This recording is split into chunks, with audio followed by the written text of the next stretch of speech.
মাননীয় স্পিকার, আমার আপসীর নেত্রী বেগম খালেদা জিয়া কে ওবায়দুল কাদের বলেছিল ক্ষমা চাইতে।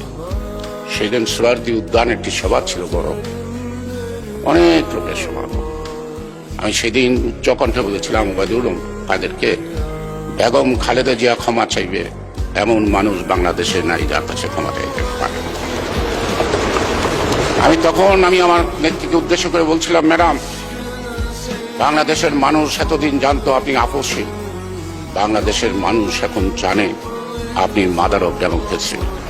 As a mother of democracy, you should not compromise at the cost of democracy.